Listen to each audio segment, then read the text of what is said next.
ឧកាសៈខ្ញុំសូមវន្ទានៅព្រះឈ្នះមាទាំង5ព្រះអង្គ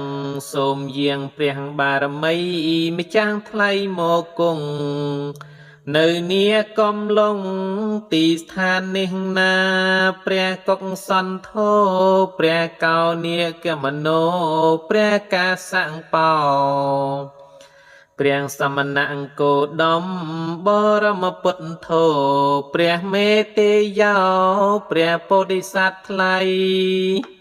ព្រមទាំងព្រះធម៌ជ្រាលជ្រៅបវរប្រសើរពេកក្រៃ84000ព្រះធម្មខណ្ឌនេះនៃរបស់ព្រះចិនស្រីទីតីរាល់អង្គព្រមទាំងព្រះសង្ឃប្រសើរសិលទ្រង់ជាបុត្រព្រះពុទ្ធលះកាត់តណ្ហាប្រសើរបំផុតខ្ញុំសូមលំអត់កាយវាចាចិត្តដោយទេជះខ្ញុំលើកហាត់បង្គំត្រៃរតនាសូមកុំចាត់បង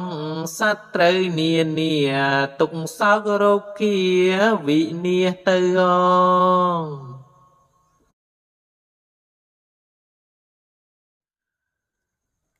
ឧកាសៈខ្ញុំសូមវន្ទានៅព្រះឈ្នះមាទាំង5ព្រះអង្គសូមយាងព្រះបារមីម្ចាស់ថ្លៃមកគង់នៅនីកំឡុងទីស្ថាននេះណាព្រះកុកសន្ធោព្រះកោនីកមនោ ព្រះកាសង្បោព្រះសមណអង្គោដមបរមពុទ្ធោព្រះមេទេយោព្រះពោធិសត្វថ្លៃព្រមទាំងព្រះធម៌ជ្រាលជ្រៅបវរប្រសើរពេកក្រៃ84000ព្រះធម្មខណ្ឌនេះនៃរបស់ព្រះចិនស្រីទីតីរាល់អង្គព្រមទាំងព្រះសង្ឃប្រសើរសិលទ្រង់ជាបុត្រព្រះពុទ្ធលះកាត់តណ្ហាប្រសើរបំផុត